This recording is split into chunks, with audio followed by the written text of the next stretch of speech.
Boa tarde, pessoal, tudo bem? Muita gentileza aí para vocês, tá?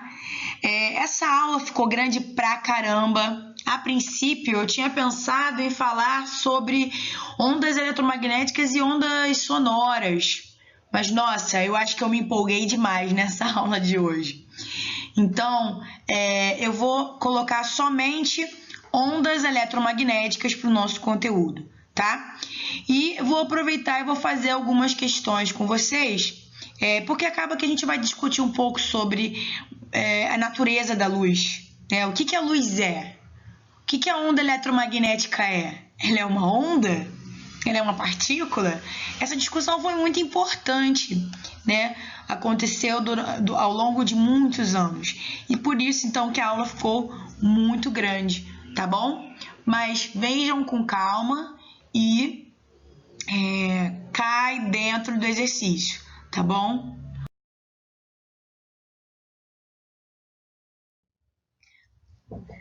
Professora, a senhora colocou o slide certo? Uhum. Eu tava acenando a cabeça sem fazer barulho, mas ok. O campo elétrico gerado por uma carga pontiforme. Então, a gente tem aqui uma carga, finge que essa da direita não existe, tá? A gente tem uma carga que é positiva e ela gera ao redor dela um campo elétrico de afastamento, né?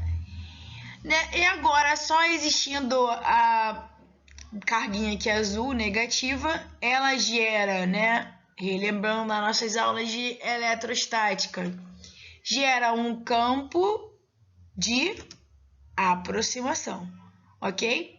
Quando eu coloco uma carga, né? Deixa eu ver se tem aqui. Quando eu coloco uma cargazinha aqui, essa carga, ela vai perceber uma força, né? Porque ela tá uma carga inserida num campo. E aí essa força vai ser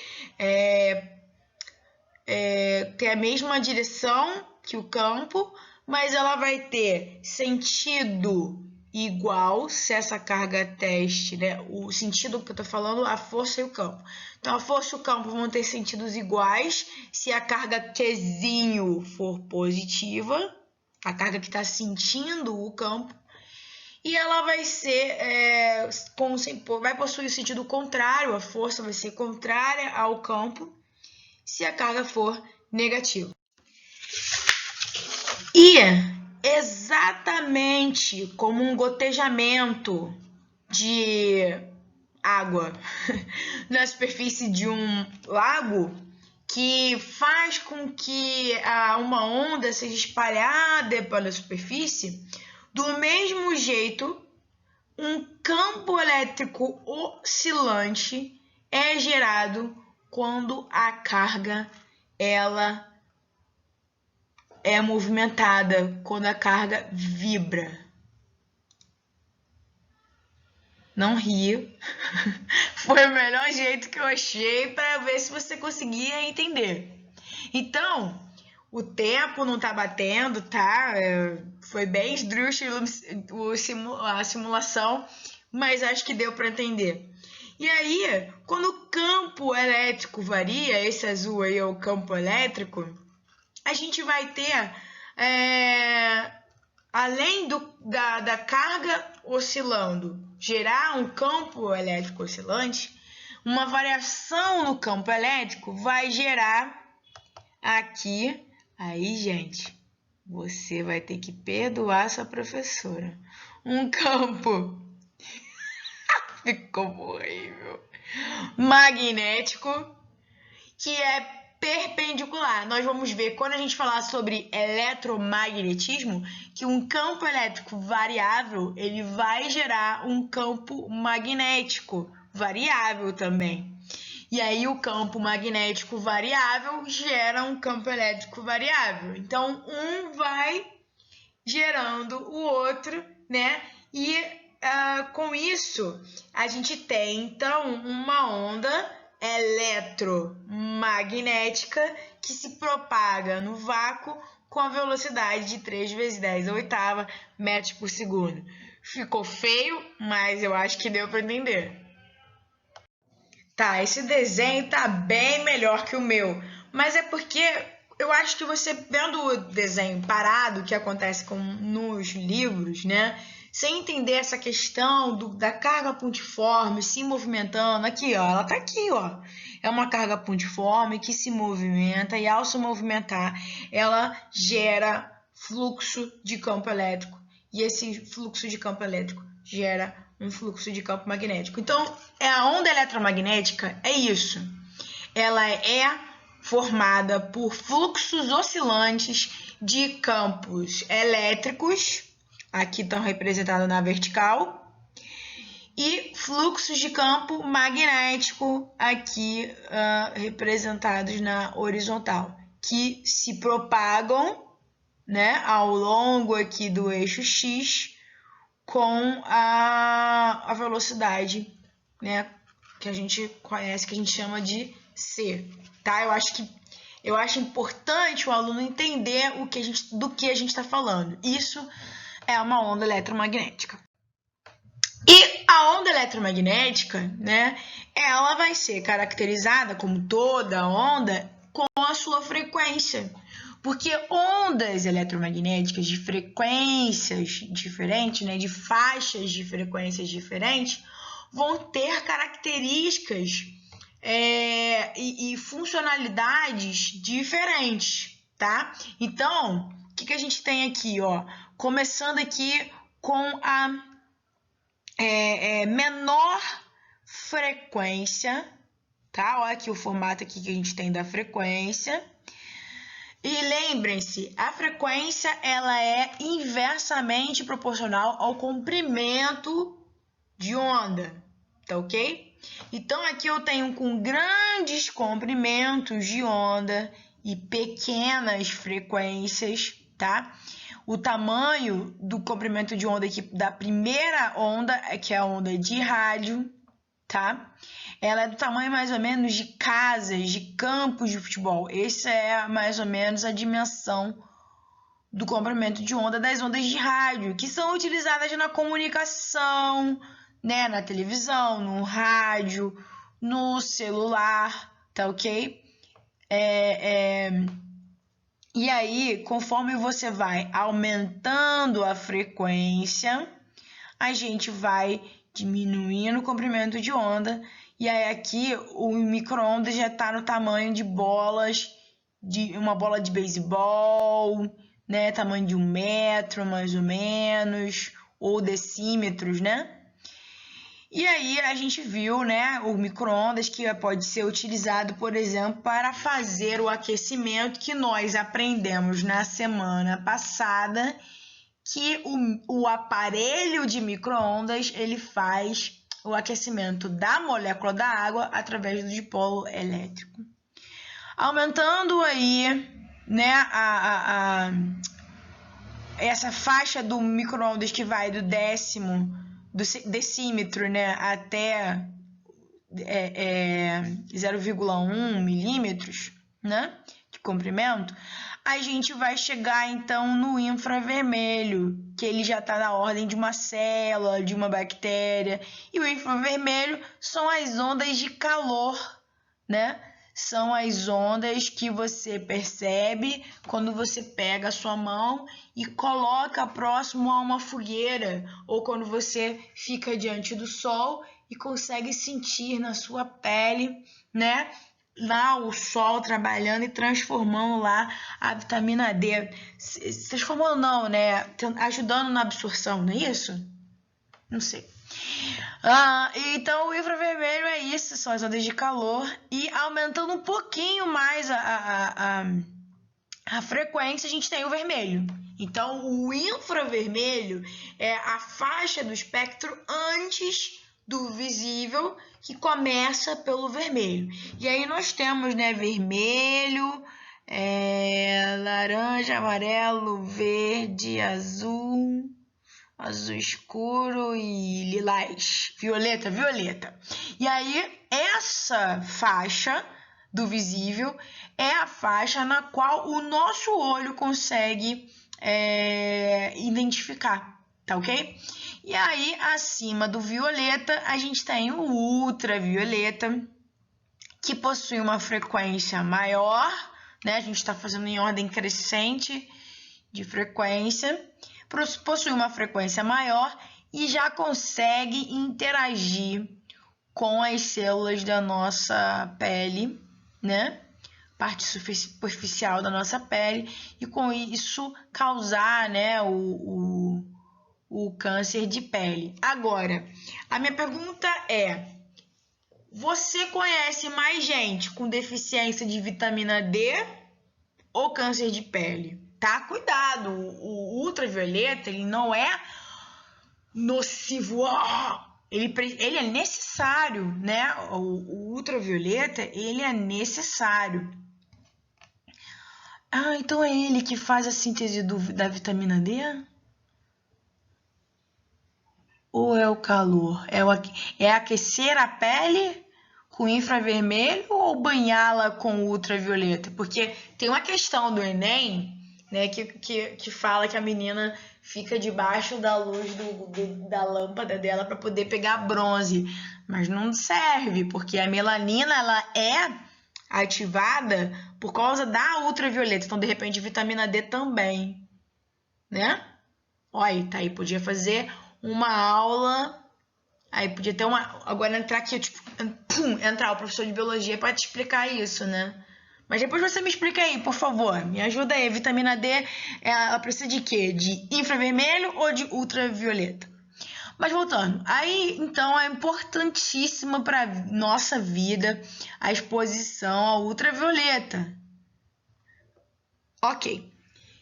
Acima do ultravioleta, tá ok? Nós temos os raios X, que aqui nessa figura estão separados nos leves, né, soft, ou pesados, hard, difíceis, né? Leve ou pesado. Hard pode ser pesado, né? Então, o raio-x, ele já tem uma frequência maior e com isso um comprimento de onda menor, mais ou menos do tamanho da molécula de água. E aí, meu querido, qual é o problema então do raio-x? Ele começa a afetar as suas células e pode trazer danos. Existe uma estimativa, na verdade uma parte da física muito importante, né, chamada de física médica, até pouco tempo atrás, eu não sei se está atualizado isso, mas a única faculdade no Rio de Janeiro que tinha esse curso era a UFRJ, é o curso mesmo de física médica, que o cara vai trabalhar em hospitais que tem aparelhagem. Então, né, tem todo um regulamento que mostra que o quanto de raio-x o seu corpo pode ser exposto durante o ano, o máximo, né? Ah, então são quantas radiografias? Não sei te dizer quantas radiografias, porque tem a ver com a intensidade da onda. Então, por exemplo, quebrei o dedinho, quebrei o fêmur, quebrei não sei o que, tem que fazer um raio-x de face, um raio-x de tórax para ver se estou com pneumonia ou sinusite, não. Então, cada tipo de raio-x vai te dar uma intensidade diferente, né? E além dessa quantidade máxima que você pode por ano, você tem uma quantidade máxima na sua vida, né? E teoricamente, você deveria usar um colete pumbrífero, o nome, as mulheres protegendo os óvulos, né, a região do ovário, e os homens protegendo o esperma, né, protegendo o testículo, e ter um mínimo de radiação. É o custo-benefício, né? O raio-x, ele deveria, tanto o raio-x quanto o próximo, o raio gama, ele deveria ser custo-benefício. E Marie Curie foi a mulher que estudou o raio-x e ela ela tem 2 prêmios Nobel. Ela tem um em química e um em física. E aí, claro, Temos que falar um pouco sobre ela, né? Ela foi a primeira mulher a ganhar um prêmio Nobel e é a única mulher a ganhar 2 prêmios Nobel, tá ok? Ela era, acho que, polonesa, mas depois se naturalizou francesa, alguma coisa assim. E, assim, ela viveu numa época que era dominada por homens, né? E ela teve uma grande contribuição na descoberta da radioatividade e de novos elementos químicos, que foram o polônio, tá? Em homenagem ao país natal dela, né? E o rádio. Ela viveu 67 anos e morreu devido, né, à longa exposição que ela teve aos elementos radioativos com que ela trabalhou, tá? E a filha dela também ganhou o Prêmio Nobel da Química, mas ela não chegou a ver esse prêmio, não. Acho que foi logo depois que ela morreu. Acho que foi isso mesmo, acho que foi logo depois que ela morreu. Então, ela é de meados do século XIX, morreu em, acho que 1930, mais ou menos, tá? Então é isso, gente. Vale a pena a gente falar um pouco dela, né?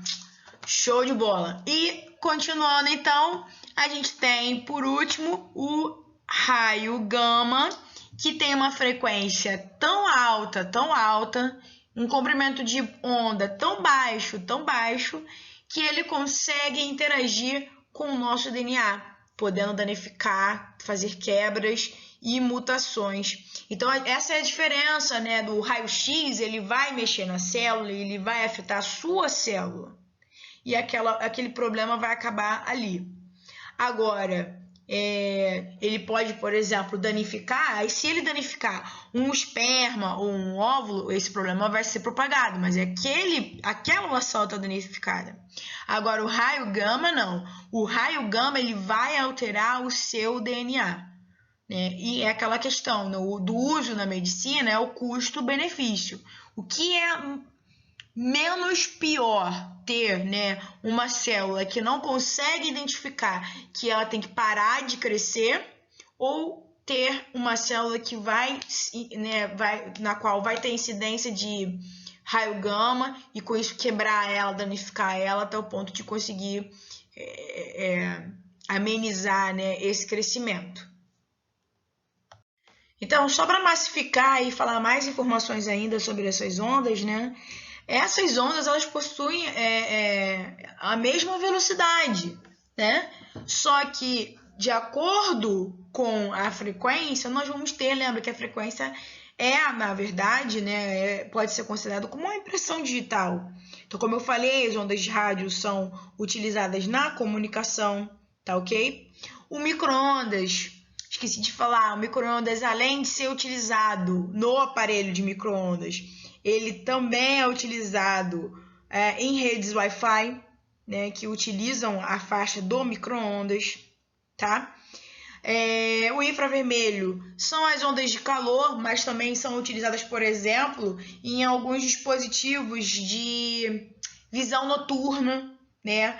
De estudo, de variação de temperatura. Uma vez eu vi um documentário muito legal mostrando, né, a taxa de transformação, de aumento e diminuição de temperatura de répteis. Então, o biólogo ele utilizava uma filmadora que gravava, né, o infravermelho, nosso corpo emite infravermelho, e aí ele conseguia, né, verificar quando o réptil entrava, não lembro o réptil que era, mas quando ele ficava com a temperatura menor ou maior, ele fazia esse estudo muito legal, tá? E também o infravermelho é a onda emitida no controle remoto, tá bom? Então você usa aí o tempo inteiro. O ultravioleta, ele a partir de certas faixas, ele é uma radiação ionizante, tá? E aí começa a ter problema, aquela questão que eu falei para vocês do câncer de pele. Mas, além disso, tem a aplicação tecnológica, né, que é utilizada no CSI pelos peritos para detectar material biológico, como sangue, saliva, tá? E tem sido utilizada em alguns mercados para fazer a esterilização, tá? De utensílios, que já era utilizada para utensílios cirúrgicos e tal, agora tem no mercado também, no Carrefour do Sulacap tem, tá bom? O raio-x, ele não é utilizado apenas, né, devido ao seu poder de penetração, não é utilizado apenas para fazer a obtenção de imagens de ossos e articulações, ele também serve para tratamento de tumores, né, com a radioterapia. E o raio gama, que é produzido através das reações nucleares, né, reações que envolvam a energia do núcleo dos átomos, né? E aí tem aquela fusão, fissão nuclear, e essas ondas, elas são tão energéticas e com tanto poder de penetração que pode causar danos, né? Como eu falei. E são estudadas, né, essas reações para fazer produção de energia, para você analisar as estrelas e assim em diante, tá? Então, aqui é só mesmo para aprofundar mais ainda cada um dos tópicos, tá ok? Cada um dos tipos de onda. E o que é, rapidamente falando, né, uma radiação ionizante? É uma radiação, ela tem, que possui energia tamanha que ela consegue ionizar os átomos, né? E o que é ionizar, né? O que é um íon? O íon é quando o átomo perde ou ganha elétrons. Eu tô pensando aqui no anodo e cátodo, mas é isso aí mesmo. E aí, quando esse átomo ele tem um elétron arrancado, a estrutura dele é modificada, né? Então, essa alteração do número de carga do átomo, ela vai modificar a maneira como esse átomo interage com os outros e pode causar alguns danos.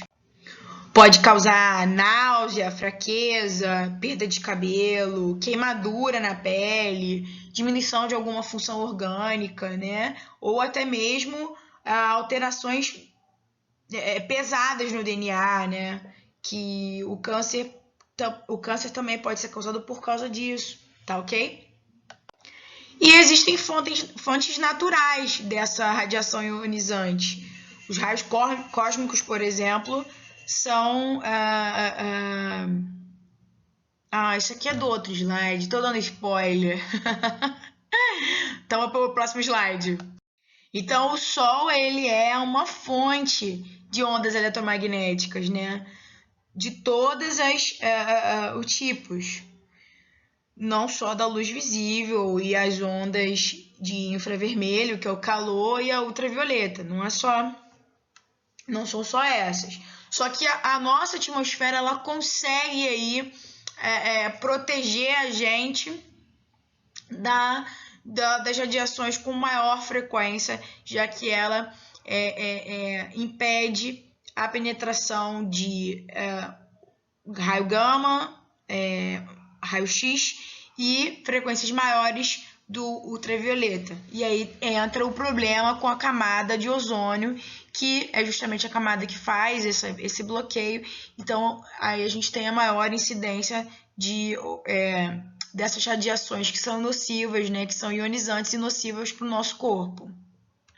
Então, agora a gente vai falar um pouco sobre a natureza da luz. Eu gosto muito dessa parte. Minha monografia, né, que é o TCC, trabalho de conclusão de curso, foi sobre a luz. Então, eu falei um pouco sobre a história. Então, eu vou fazer um apanhado geral aqui, mas eu vou colocar junto com a aula um PDF muito legal que tem uma história em quadrinhos explicando um pouco sobre a natureza da luz. Tem 2 questões que já caiu no Enem sobre a natureza da luz. Para quem quiser dar uma aprofundada, né? Tá muito bem feito.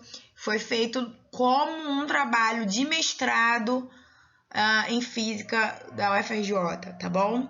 Então eu vou colocar esse PDF para vocês com essa história em quadrinho. Bom, a natureza da luz, ela sempre foi uma questão bem complicada, tá? É importante a gente lembrar que a ciência é algo vivo, né? Ela é feita a partir de hipóteses, testes, experimentos, né? E às vezes o experimento ele não é possível de ser feito, né? Por alguma limitação tecnológica e depois mais para frente acaba sendo feito, tá? Então eu gosto de imaginar o seguinte: a lei ela tá bem consolidada e ela consegue explicar muito bem aquele fenômeno. A teoria, ela ainda está esboçando aquele fenômeno. E uma teoria, ela é válida até quando der, tá? Então, o que acontece? Imagina que você tem uma foto de uma paisagem. A foto, ela representa muito bem aquela paisagem, né? E então a foto seria uma lei. Agora, a teoria, imagine que o cara pega um papel manteiga e começa a desenhar partes daquela imagem, né? Daquela fotografia. Então, as partes que estão desenhadas, estão bem desenhadas, formam a teoria para tentar representar aquela foto. Mas elas não conseguem ainda representar tudo porque não está completa. Mas o pouco que está desenhado, ele está conseguindo representar muito bem, tá? Então a teoria seria um rascunho de um desenho que tenta representar aquela imagem. E se por acaso alguma parte não ficar idêntica, ou aquela parte tem que ser reformulada, ou aquilo ali tem que ser readaptado para poder sempre estar se aproximando ali da realidade. Então a teoria ela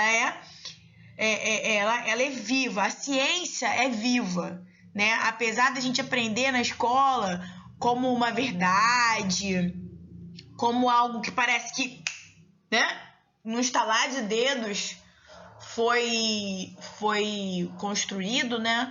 Eu gosto sempre de dar o exemplo que Newton, uma das frases mais conhecidas de Newton é que se pude enxergar mais longe foi porque estava sentado sob ombro de gigantes, né? Se referindo aí aos cientistas anteriores que ajudaram, impulsionaram, né, a teoria dele, né, ao estudo dele. E outro também foi Kepler, né? Que ele tem toda uma história de Kepler. Quando a gente falar sobre as leis de Kepler, a gente vai falar sobre isso. Mas ele ganhou de presente todo o estudo de anos do Tycho Brahe. E a partir daqueles estudos que ele conseguiu formular, né, as leis de Kepler. Mas então, voltando aqui para a luz. A luz, os filósofos gregos, a maioria dos filósofos gregos, defendiam a natureza corpuscular da luz, ou seja, ela era uma partícula. Então, fenômenos como reflexão, refração, todos eram explicados como a luz sendo formada por partículas. E isso foi aceito até o século XVII, com Newton, tá? Apesar de já ter alguns filósofos que não tinham muita força de voz, né? Mas já acreditavam, já defendiam que a luz era uma onda. Por exemplo, Aristóteles. O mesmo Aristóteles, né? Aluno de Platão, que defendia a teoria que a luz era necessária para enxergar os objetos, né? Lembra que a gente falou nas aulas anteriores que Platão e grande a maioria dos filósofos acreditavam que saía alguma coisa dos nossos olhos, né? Atingia o objeto que a gente queria enxergar e voltava dando informação, tá? Então, até o século XVII, né, meados do século XVII, com Newton, um grande defensor da teoria corpuscular da luz. Só que, nessa mesma época, contemporâneo ao Newton, a gente tem Huygens. Huygens, então, começa a estudar a luz e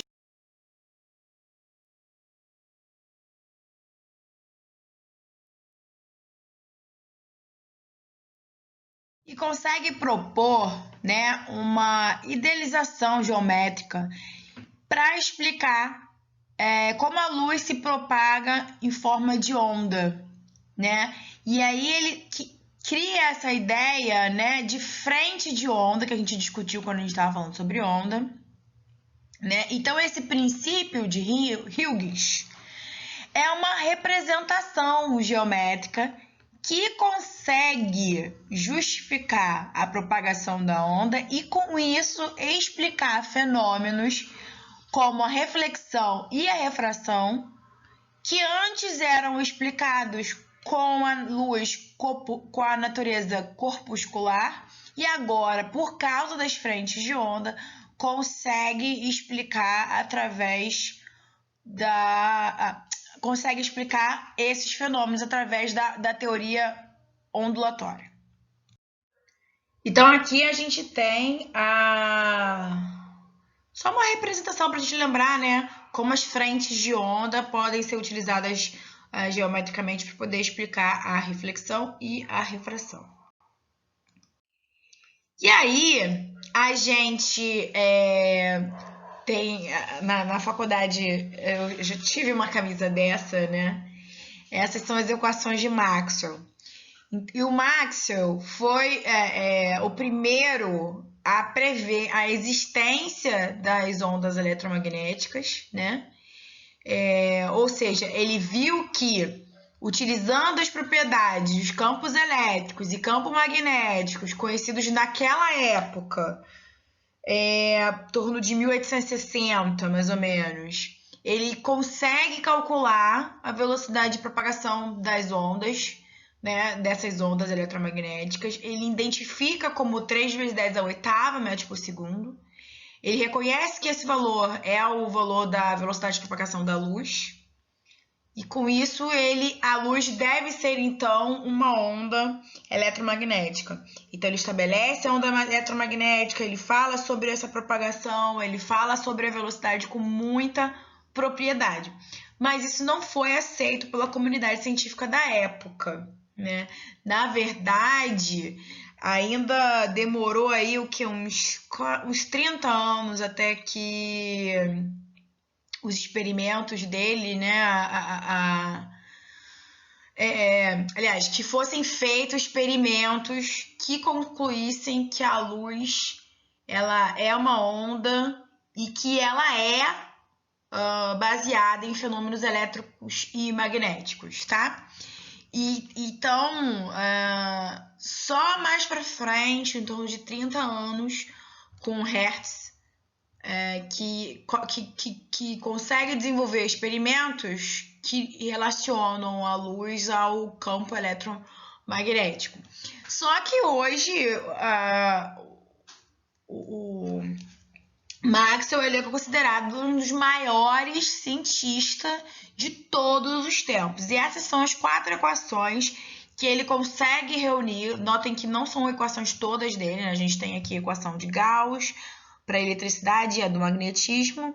A gente tem a equação de Faraday e a gente tem a equação Ampère-Maxwell. Ele consegue juntar, né, essas situações e essas equações e fazer um conjunto de equações que são nomeadas equações de Maxwell, que falam justamente sobre a propagação, né? Uma das consequências, claro, que ela não se refere somente a isso, essas equações isoladamente falam sobre o campo eletromagnético. Então, por exemplo, essa aqui é uma equação diferencial, aqui esse é um símbolo de soma, né? Para quem vai continuar estudando a parte de exatas, vai estudar cálculo, que é maravilhoso, você vai adorar. Eu gosto, na verdade, mas em geral as pessoas não gostam, não. Então, isso aqui é um símbolo de soma, né? Então, aqui está falando, né, que ao analisar o campo, eu consigo ter cargas individuais, tá? O campo elétrico. Aqui, nesse aqui, já é o contrário. Ele fala que o campo magnético não admite monopolos magnéticos, né? Ele não tem o polo positivo separado do polo negativo. Aqui, essa lei de Faraday, gente, eu estou resumindo bastante, diz que um fluxo de campo magnético gera um campo elétrico. E aqui o contrário, um fluxo de campo elétrico gera um campo magnético, tá?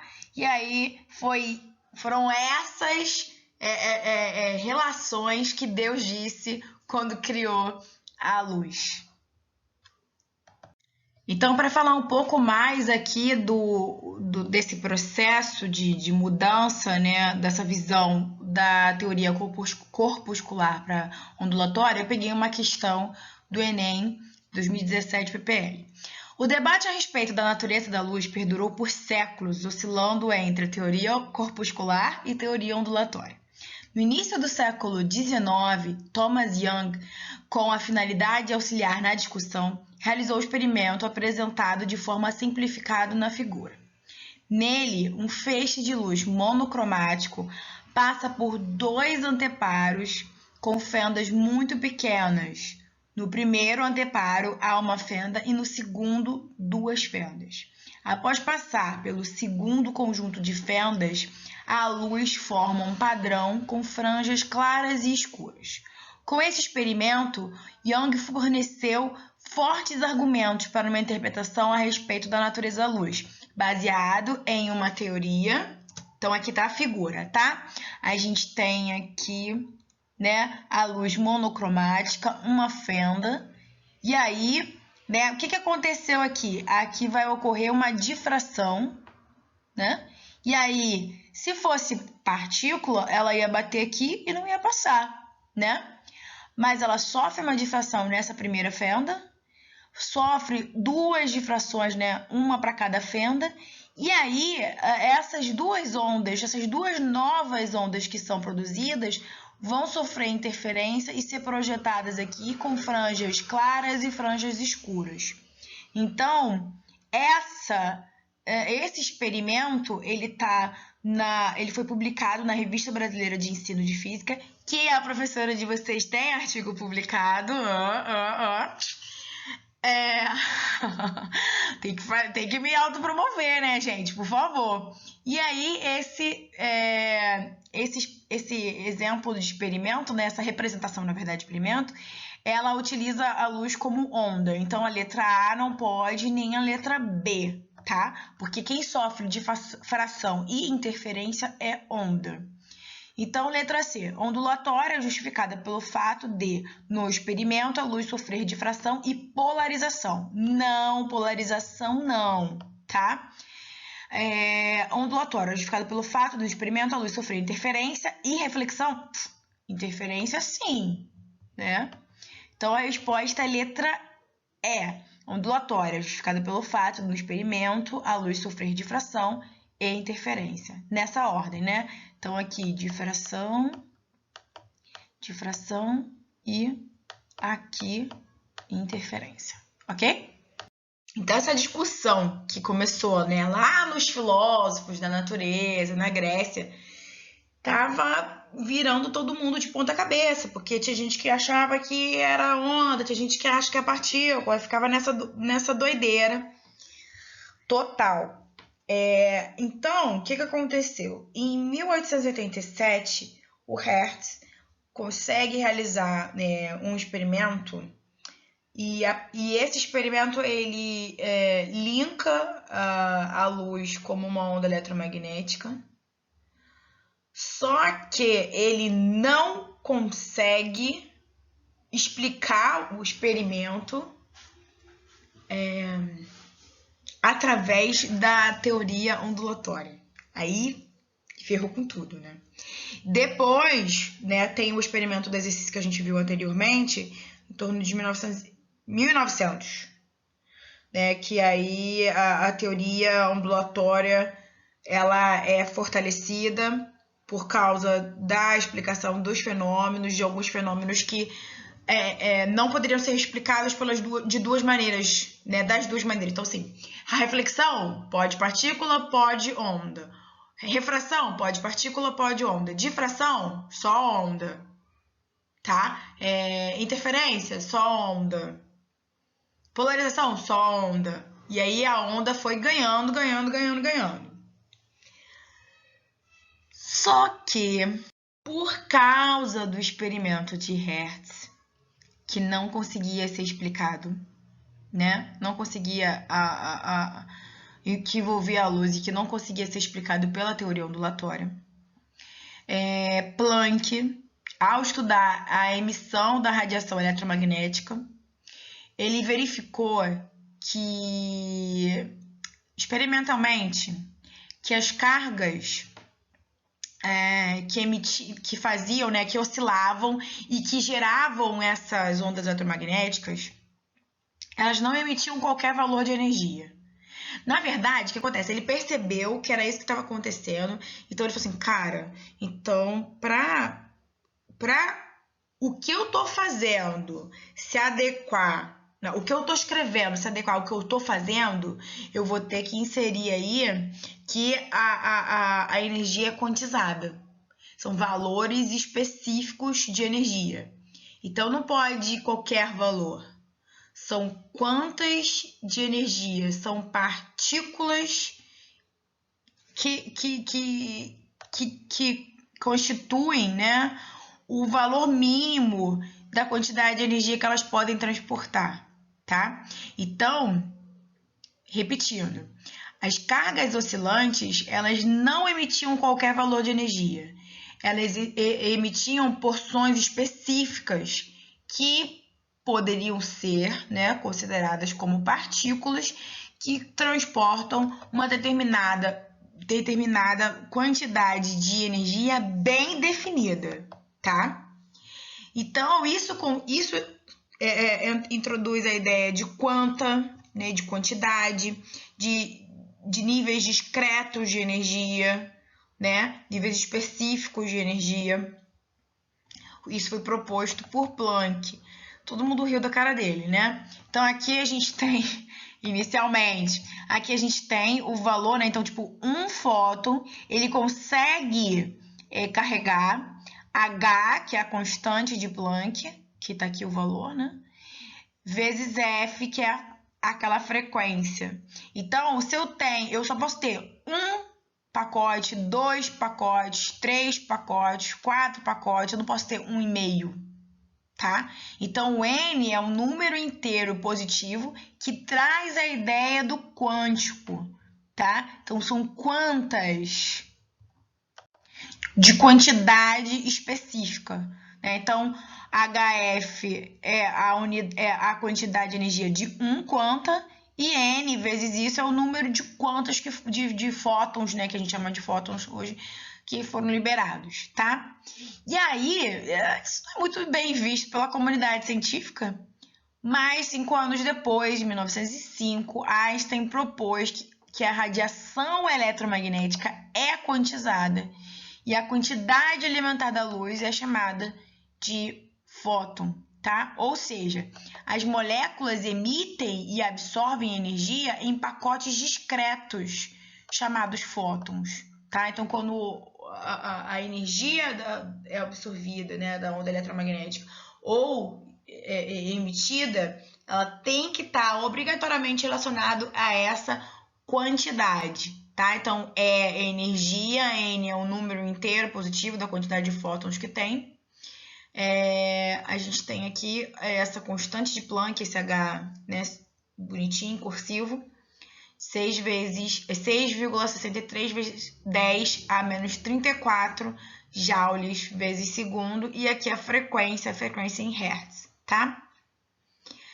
E aí, Einstein consegue, então, se apropriar daquele experimento de Hertz que ele não tinha conseguido explicar, e com essa ideia do fóton e com essa ideia do pacote discretos de energia, ele consegue explicar o fenômeno do efeito fotoelétrico. O que é o efeito fotoelétrico? É um efeito relacionado à emissão de elétrons por um material, tá? Geralmente metálico. Então, tem um material metálico, cadê minha canetinha? Tem um material metálico que, quando exposto à radiação eletromagnética, que tem que ter, pode ser a luz, mas uma luz com bastante energia, ou seja, que tem uma frequência suficientemente alta, e essa frequência está relacionada ao tipo de material, então cada material vai pedir um valor de energia específico.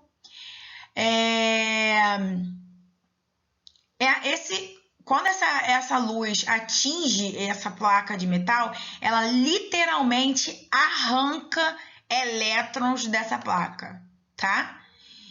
E aí ele consegue, então, por serem arrancados da placa, né? Esses elétrons que são emitidos, eles absorvem essa energia da radiação eletromagnética, que eu falei que tem que ter uma frequência alta, então pode ser onda visível de baixo comprimento de onda ou ultravioleta, tá? E com isso, esses elétrons, eles têm energia suficiente, energia cinética suficiente para gerar uma corrente elétrica, mesmo sem aplicação de uma voltagem, uma DDP.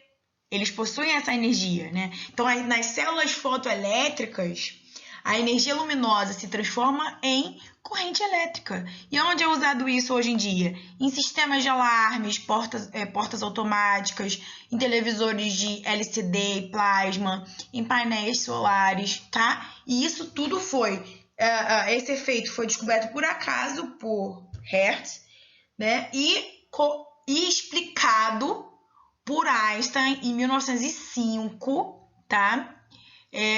Porque ele teve acesso àquela equação da energia de Planck.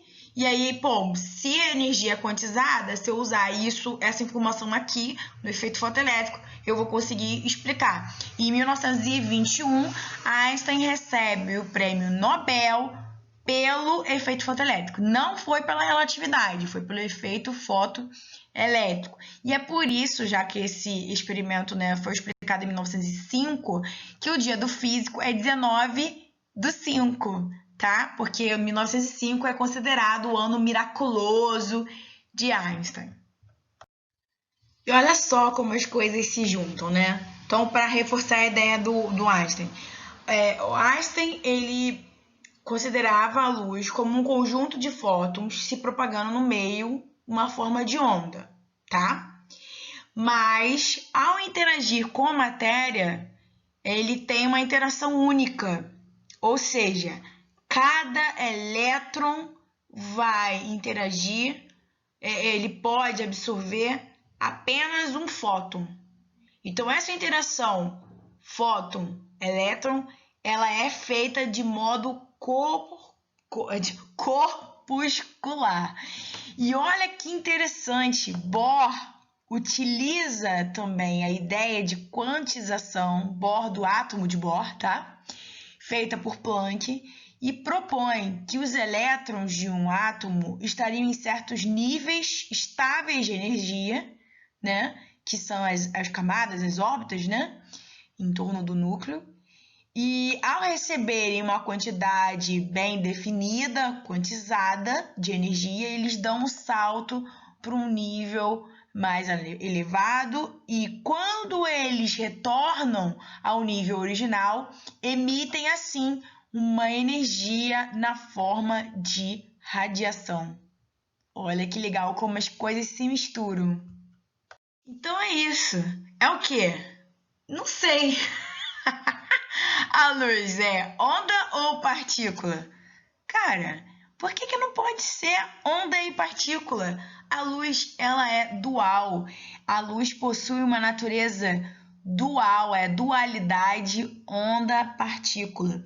Então, ela é uma junção e isso a física quântica permite, né? A física clássica, existem coisas que são controversas e não podem coexistir. Então, a luz, né, a lâmpada está acesa ou apagada. Na física clássica, ou está acesa ou está apagada. Na física quântica, não.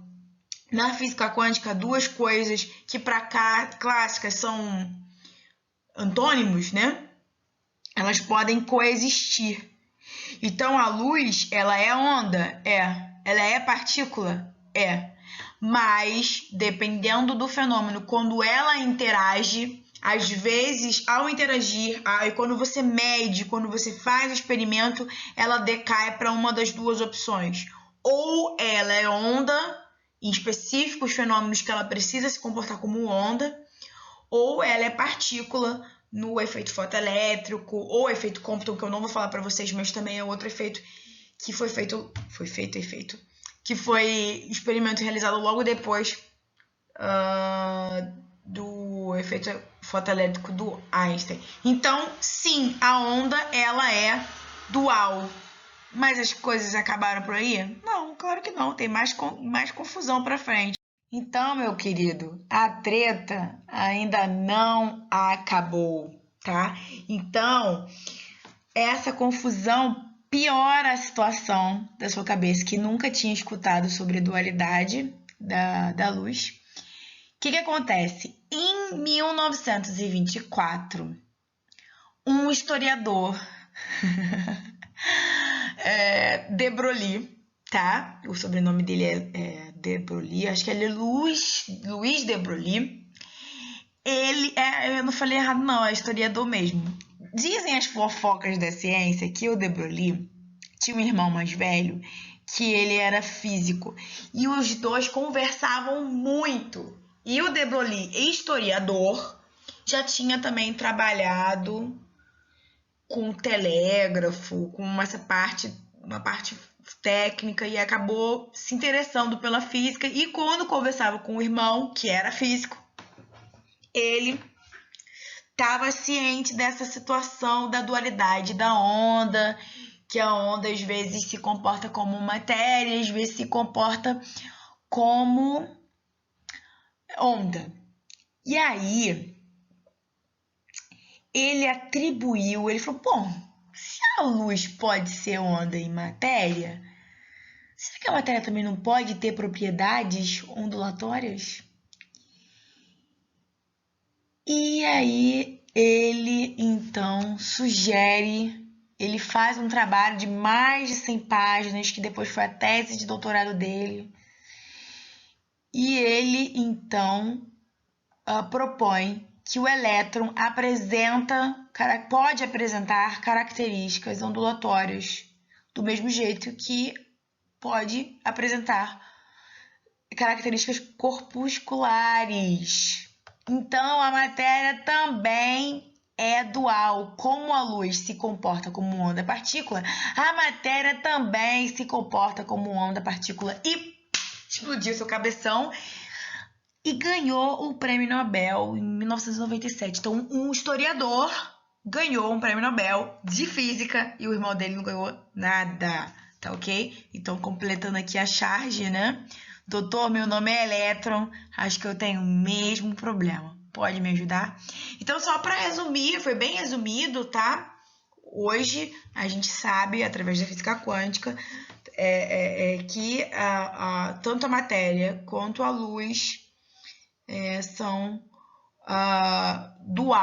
duais, né? Então, essa é a dualidade onda-partícula, tanto da onda eletromagnética da luz do fóton, né? Quanto do elétron. Muito legal, né, gente? Cara, essa aula eu ia fazer junto com a parte de acústica, mas ficou tão grande que eu acho que eu vou cortar ela.